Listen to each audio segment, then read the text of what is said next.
Les inondations n'ont pas épargné la capitale du Baol. Les pluies enregistrées il y a de cela 3 jours ont causé des dégâts en plusieurs endroits de la ville. Dans le quartier Thierno-Kondji, les populations sont déboussolées et impuissantes. Obligé de patauger dans l'eau, tout mon corps est assailli par des boutons. Cela nous est arrivé lors de la première pluie.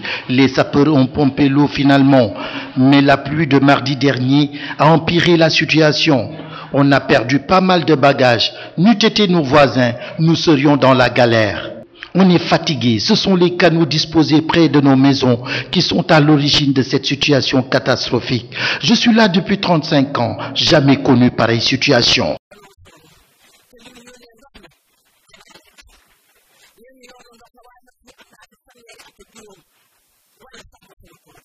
Le maire de la ville, qui a entrepris ce jeudi une visite dans certains quartiers inondés, reconnaît que l'ampleur des dégâts dépasse les capacités financières de sa commune. Et certains que si on n'a pas suffisamment d'argent, il ne restera plus que nos yeux pour pleurer et remercier le bon Dieu qu'il vienne à notre aide. Donc il faudrait qu'on resserre un tout petit peu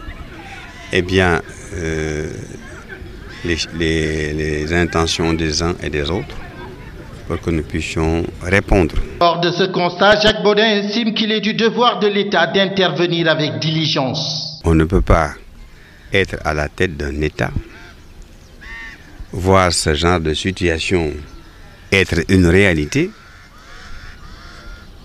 et ne pas réagir. Ah, c'est certain. Parce qu'il ne faut pas oublier que ici c'est l'ancien lit du Sine.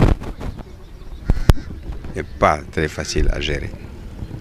Mais il faut nécessairement gérer cette situation. Sans quoi on va tourner le dos à la réalité, on va tourner le dos à nos obligations. Et ce n'est pas quelque chose à mettre devant les populations de Diourbel et même du Sénégal. Le palais de justice de Diourbel, au même titre que certains quartiers, n'a pas été épargné. Dans cette institution judiciaire, la situation est très préoccupante. Les véhicules scellés sont presque submergés par l'eau. La devanture et l'arrière-cour du tribunal hébergent des eaux qui proviennent d'un grand bassin situé à quelques mètres derrière. La seule alternative qui s'offre aujourd'hui pour ces magistrats, procureurs, greffiers et autres travailleurs, c'est de déménager. On nous annonce d'ailleurs que cela se fera ce vendredi. Diourbel, Walfadjri Radio TV, Léopold Tamba.